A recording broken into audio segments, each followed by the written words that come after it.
Cabo Verde.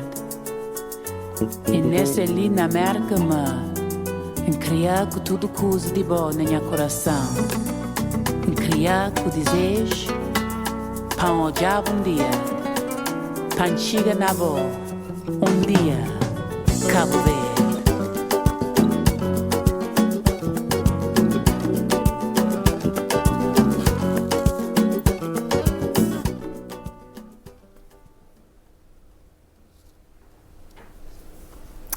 Welcome to Cape Verdean Conversations. And this month, we're going to talk a bit about Mother's Day, mothers, daughters, women. I think it's appropriate. I'm Barbara Burgo. I am the co-founder and curator of the Cape Cod Cape Verdean Museum and Cultural Center. Many folks have heard about us now because we've started already introducing our museum and cultural center to some of the second graders here in Falmouth. It has been wonderful. We had a couple of buses this week and a couple of buses last month. And today, I am honored to be speaking with my niece, Andrea Burgo Diggs. Welcome, Andrea. Thank you. And Auntie Barbara thanks you so much for taking time out of your busy schedule.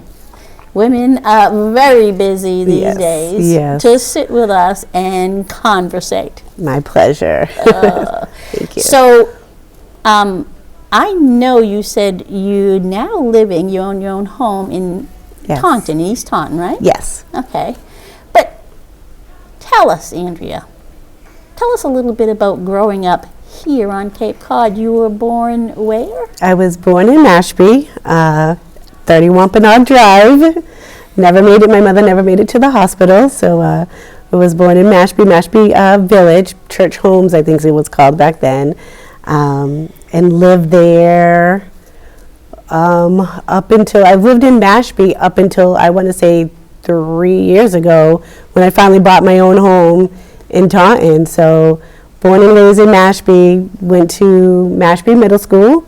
Only one school in Mashpee, so that's how long ago it was. There was no elementary school or high school. It was one school in Mashpee, and then... But it sounds idyllic. Did you have fun in the Mashpee school? So you went from, you said middle school, but you went from... Kindergarten through 8th grade, all in one school, so you became very close with all your friends and teachers and principals, and, you know, there was a variety of us, and to this day, I'm very close with, you know, the kids that I grew up with in Mashpee. We were a village, you know, born and raised in the village is what we say, and we were close with everybody in the village. We're our own little family. So they always say it takes a village, right? Takes a village, yes. So my friends' moms were my mom, and, you know, my mom was, you know, their mom. So, you know, anybody could discipline us. It didn't matter who it was, because, you know, we were all one big family. So it was nice. And where did you go after 8th grade? So after 8th grade, we went to Falmouth High. So because Mashpee didn't have its own high school, so they bused us from Mashpee to Falmouth. You could either go to the Falmouth High or you could go to the tech school. So a lot of us, the majority of us, went to Falmouth High. Okay. Busing, you just mentioned the word busing. Yeah. So it was very different for busing when we grew up, when I grew up. I didn't live in Boston, I did live in Taunton. Funny that you've kind of come from the Cape to Taunton, I've come from Taunton to the Cape. How was it for you in Falmouth High? So Falmouth High was an eye-opening experience. Oh. You know, being from Mashpee, where you knew everybody, and we were all one. Basically, it didn't matter, you know, there were blacks, Cape Verdeans, Wampanoag, whites, whoever, Portuguese, all of us, but you really just, because we grew up, because we started there at kindergarten, you know, so everybody was friends, so it wasn't, you know, any race thing. And I remember touring Falmouth High, and immediately this is the black wall, this is the white wall. And I'm like, what? You know, What? like you're I'm just, saying you're, what? you're shocked. And this is where all the black people hang out, and this is where all the white people hang out. And that's how it was. And I'm going, I went to high school in 1990, right? From 1990 to 1994. You would think that, you know, it wasn't how it was back then, but it was. And at first coming there was like kind of odd, and then you got used to it, and it became a norm. You know, like you went in, all the black kids went on this side and hung out on this wall before classes, and, you know, lunchtime, everybody was in B cafeteria, and, you know, all the black people stayed in B cafeteria, everybody else was A and C cafeteria. So it was very segregated, and a lot of people think it's crazy because when I tell them, they're like, really? And I'm like, yeah, this was the 90s, and it shouldn't have been, but it was. Angie, this is Auntie Barbara, and I've known you, of course, since you were born. I remember coloring books and crayons in my kitchen table when you were a young girl. And I will be honest with the audience that, not that we lost touch. Her father was my brother-in-law, okay? So that being in Taunton, and as you grew up, many people say to me, I don't believe it was really like that, or it wasn't that bad, or I'm shocked. And my BA was in cultural anthropology. We started the Museum and Cultural Center to teach about our Cape Verdean culture and the BIPOC community. But I must say to you, 1990, Falmouth High, a black wall and a white wall. I am shocked to hear this. Yeah, me and two of my friends, I remember this, it's so awful. We're at a school dance, and there were these girls, they were messing with one of our friends who was a lower classman, and so we stuck up for her and turned into a little brawl, and then next thing you know, people that weren't even at the dance, everybody's there, of course, you know, big brawl thing, and it turned into a quote-unquote race riot. A race riot right here in Falmouth. So we had to, the next Monday when we went to school, I got a call. I remember getting my name called down the office, then I heard my friend's name and my other friend's name and the other girls, and it was, you know, you guys gotta, you know, we're gonna have an assembly and we need to discuss this because, you know, people are afraid to go to their lockers on, you know, this side of the school. So it was one of those like, it was like teenagers getting into a little scuffle, and we never looked at it that way, but everybody else looked at it that way because it was 3 black girls against 3 white girls. And it was, you know, we had a big assembly, and then people started coming out and saying they were afraid to go on this side of the school to their locker, so they wouldn't go to their locker. And you know, they tried a whole intervention thing, and, you know, we're like, really? Angie, you were involved in a whole civil rights movement right here. Auntie Barbara is still shocked. I couldn't It's have still done shocking. It's still shocking to you. Yes. To this day, here we are with 2022. So how many years ago was that? And it was still shocking. And you know, me and the two, one of my friends that was there, like we still talk about it to this day, because with our other friends that we have, like that are in Boston and Brockton, we're like, and they're like, this is the Cape. I'm like, yeah. So these are the myths about blackness. Yep. These are part of the issues that us Cape Verdeans have. Right. So we're always asked to check those boxes, and are you black or are you white? We're human beings. Right. I get all the time, what are you? What are you? Yeah. Especially not when you're not when I leave out of Massachusetts, you know, people look at me and they go, what are you? Black people and white people. What are you? And what do you mean, what am I? Well, I have a pointy nose, and I have little lips, and I have all this hair that's not, you know, I've had people pull my hair because they thought that it was fake. My goodness. And I'm like, I'm Cape Verdean, and like, what is that? You leave Massachusetts, you go down south, nobody's heard of Cape Verde. Right. So this is part of the reason for the Museum and Cultural Center. You've been there. How do you feel about what we're doing there? I love it. I absolutely love it. Excited about it. Me and my sister, we used to, we got involved with, so my mother and my dad, of course, were heavily involved in the Cape Verdean Club. And then me and my sister became involved in it because, one, that's our heritage, right? And we don't know much about our heritage. And, my husband, he's black, his family's from Alabama. He grew up in Brockton. He can speak Creole. I can't. And he thinks it's, he's like, how are you Cape Verdean? You don't know your own language. And I went, I know, like, it's, it hurts a little, because I'm like, I want to know more about my culture and more about my heritage and embrace it and learn the language and learn the cooking. And he's like, why can't you make manchoop? I don't understand this, like, so I can make jag. Like, a cooking show, right? So this is exactly what I was going to say. That's a good plug for Falmouth Cable TV. Yes. They've got a beautiful new kitchen here, and this is what we're hoping to do. You want to come on a show with me and we'll make absolutely. Kachupa, manchupa. We can't even get together on that. Exactly. Some goofo, something. Everything. Yeah, so I'm glad that that you persevered. I will say that. Thank you. Because I know the struggle that you went through, the up and downs. And we've gone through it with the club, the ups and downs with the club. And, we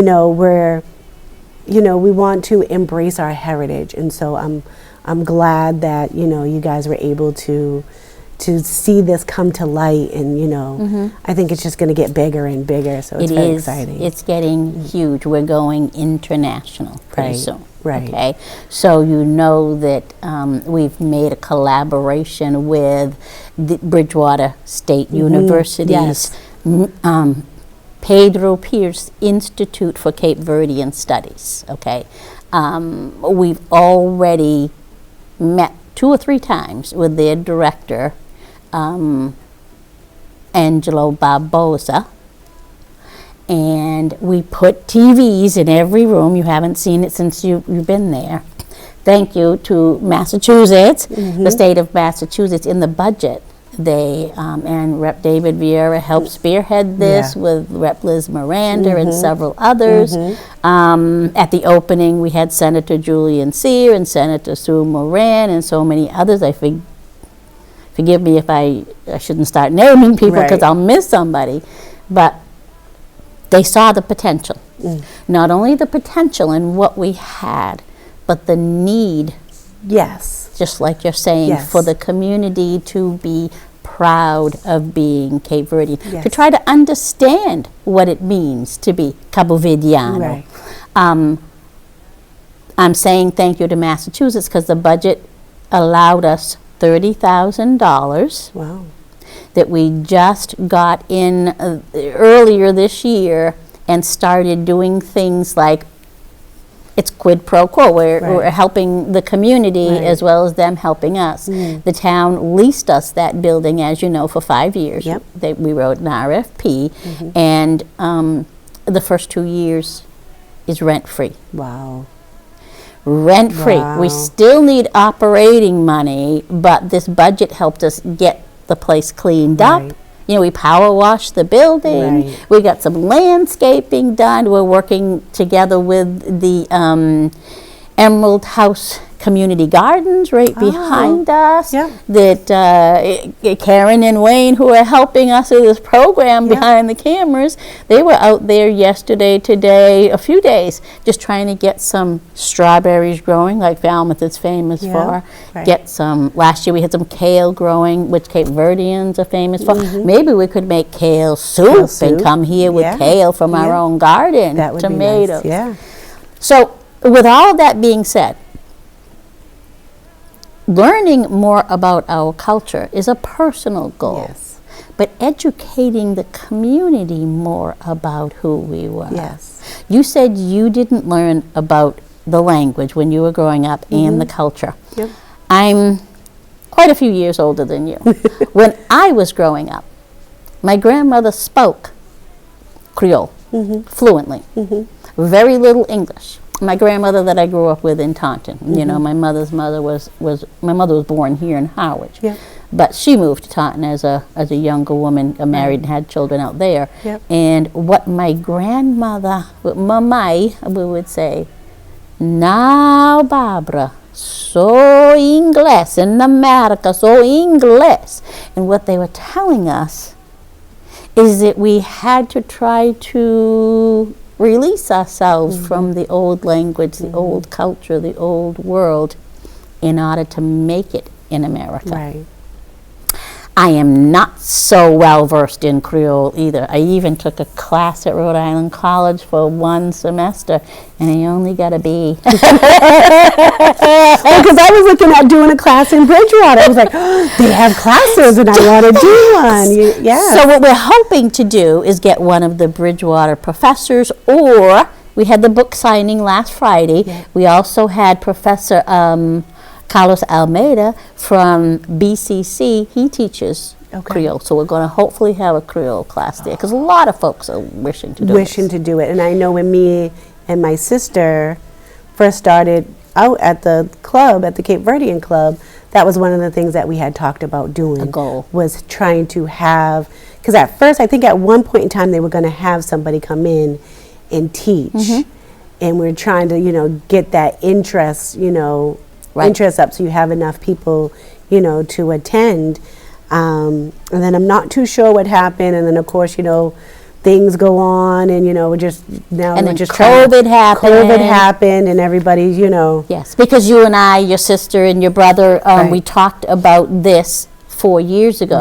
Sadly, at remember Aunt Jean's funeral services, and we said, if I come down here, because I was finding a new space, because Howard wasn't so good with us being black as Cape Verdeans either. Not every Cape Verdean says that they are black, and that's a whole nother conversation. That's a whole nother, we look at, we're the rainbow, the lightest of the light to the darkest of the dark, and you look at each other and you go, no, I'm same as you.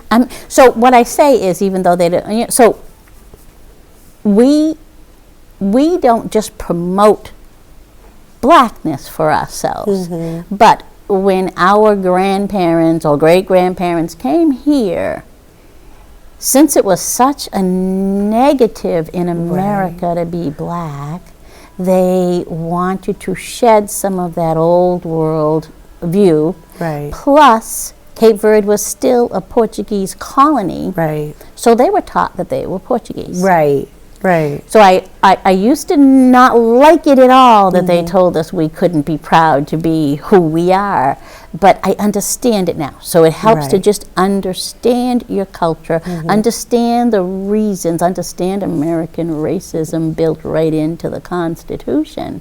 And now I understand why they tried to shed some of that history. However, for the reasons that you needed to understand what you are, what are you? What do you say to people when they say, what are you? I'm like, I'm black. No, you're not. Okay, I'm Cape Verdean. You know, we'll go a little bit deeper, and a lot of people think that I am from India. I get that a lot. They think that I am, you know, Indian, and I'm like, no. We are such an interesting mix, you know. So I did my DNA. I found out that I was 24% Senegalese. We're right off the coast of Senegal, the Cape Verde Islands, the 10 islands, but the archipelago. But we are also part Portuguese. We are also part Spanish. We are also, I've got 1% Jewish. Okay, you know Melissa, your cousin Melissa, she married her Jewish high school buddy. And so my son-in-law is Jewish. The history you'll have to get when you come visit the Cape Verdean Museum. But those are the facts. I was surprised to say, so you're talking about being proud of things. So when I grew up, I was proud to celebrate St. Patrick's Day. Your Uncle Danny, I would sing "Oh Danny Boy" to him, and he would not like me singing that. I'm not "Oh Danny Boy." I'm not Irish. Guess what? Oh. My DNA shows 10% Ireland, Scotland, Mine does and Wales. too. When I did my DNA test, it was, I'm not 100%, I'm not even a 50% of anything. It is 20s and 10s and 15s and 5s, and I'm like, wow. Like, it's a mixture of a lot. And so what we say is, so they always wanted to denigrate the blackness in us. These days, sadly, with the loss of so many recently, especially, we always say George Floyd or Breonna Taylor or any one of them, okay? We can go back to poor Emmett Till, you know, just all of that. What we want to say, we're teaching not only our children, but hopefully they can teach their children that we want to celebrate who and what we are. Learn about it, celebrate it. Do not denigrate it. The black side and the white side. We're part Portuguese. Right, exactly. Emil Cabral, the father of our revolution, I like to just mention his name for people to get that out there because he is so highly revered. His memory, his history is so highly revered. He was assassinated in 1973 for trying to get independence for Cape Verde and Guinea-Bissau. But what he used to say was, our gripe isn't with the Portuguese people. It's with the administration, with the rules, with, with the struggle that they had to do, continue doing just to be Cape Verdean. So most of us in New England know when you say Cape Verdean, we know exactly what that means, and it goes without saying. What helped me was going to Cape Verde to visit. I would love, love, love to go. Here we go. It's on my bucket list to do. Here we go. Don't wait until you're 50 like me. I'm traveling everywhere else, and this is on our list. Yes. So we mentioned about children. Part of why I did this, here comes Mother's Day. Yes. You mentioned the hard time that you had growing up in high school. Let me say, I'm so sad to hear that. And Falmouth, we've got to do better because not enough has changed, right? Not enough has changed. You're a mom. I am. Tell us. I was a mom in high school. You were? So I had my daughter when I was 17 years old. Okay. And I was pregnant the end of my junior year, beginning of my senior year, because she was born in October. Wow. So I had her in October, the end of October, and I'm a very determined person, and I don't like to be a quote-unquote statistic. So I was like, I'm not going to be, you know, the typical young black teenage mom on welfare, not going anywhere, you know, not happening. So I, with the help of my mom, went back to school. So I had my daughter, Sydney, in October. In November, we had a tutor come in. She brought me all my classwork. Wow. And I did all my classwork up until the winter break. January, when winter break was over, I was back in school. I had my daughter in daycare, was working part-time, and I was back at Falmouth High, and it was like I'm walking across the stage. And I walked across the stage with my daughter, who had her own little cap and gown. Oh, priceless. My mother's friend made a cap and gown for Sydney, and I'm determined this is going to happen, and so it did. And then I went to college. I did 4 C's. I went for a year in child psychology. I thought this is where I want to be, and you know, realizing that maybe this is not my field of expertise. And I was like, you know, so many kids are just gone through so much. I'm like, I don't know if I can emotionally handle it. I don't know if I'm that person. And so, you know, just working, you know, the typical 9-to-5 jobs, living paycheck to paycheck. And my mother, and I always laugh at this. I say she was the one who was recruited, right? The recruiter recruited my mother. He didn't recruit me. He recruited my mother into the military.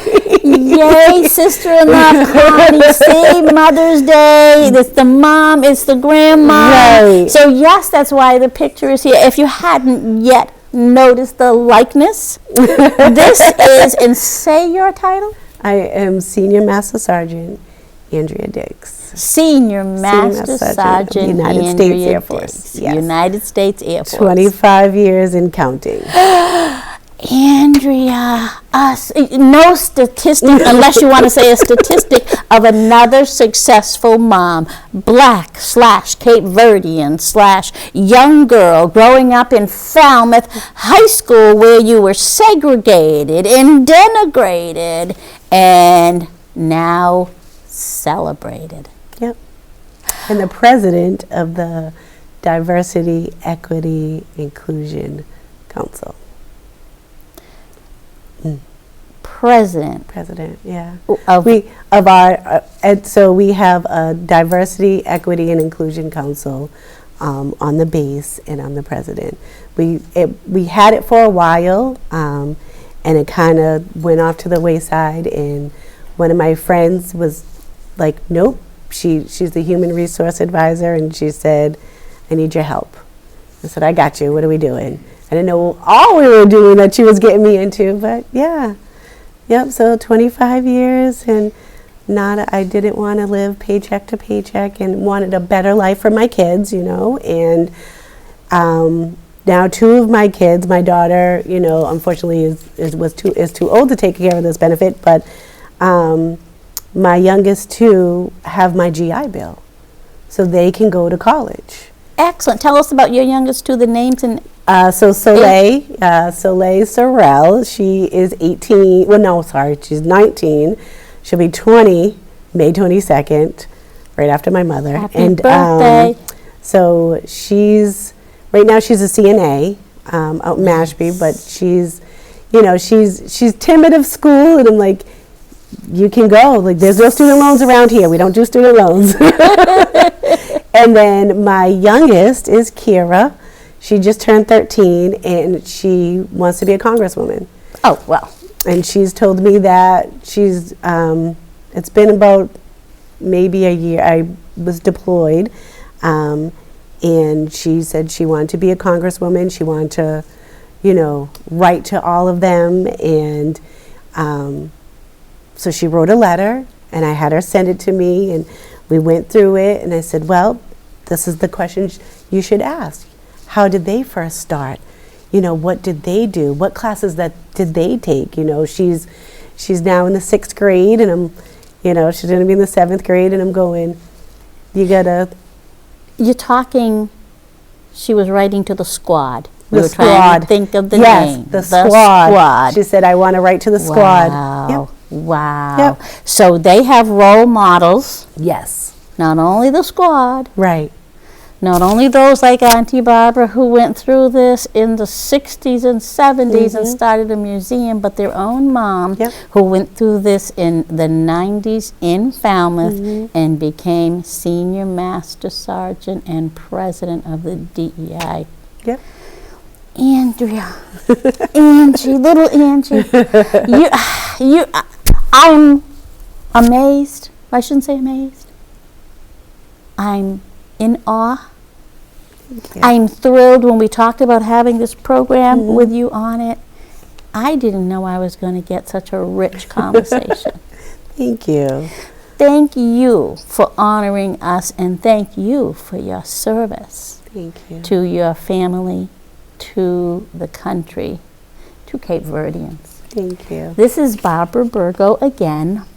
I am the curator on behalf of the Cape Cod, Cape Verdean Museum and Cultural Center, 67 Davisville Road in East Falmouth. Please visit us. Please see Angie's picture that's on the wall that's just like this, and the other men and women who served in our military, and all the cultural history that we have there for you to share. And so on behalf of Cape Verdean Conversations, We'll see you next time. Cabo Verde. E nessa linda América, em criar com tudo coisa de bom na minha coração. Em criar com desejo, para um diabo dia, para chegar na boa, dia, Cabo Verde.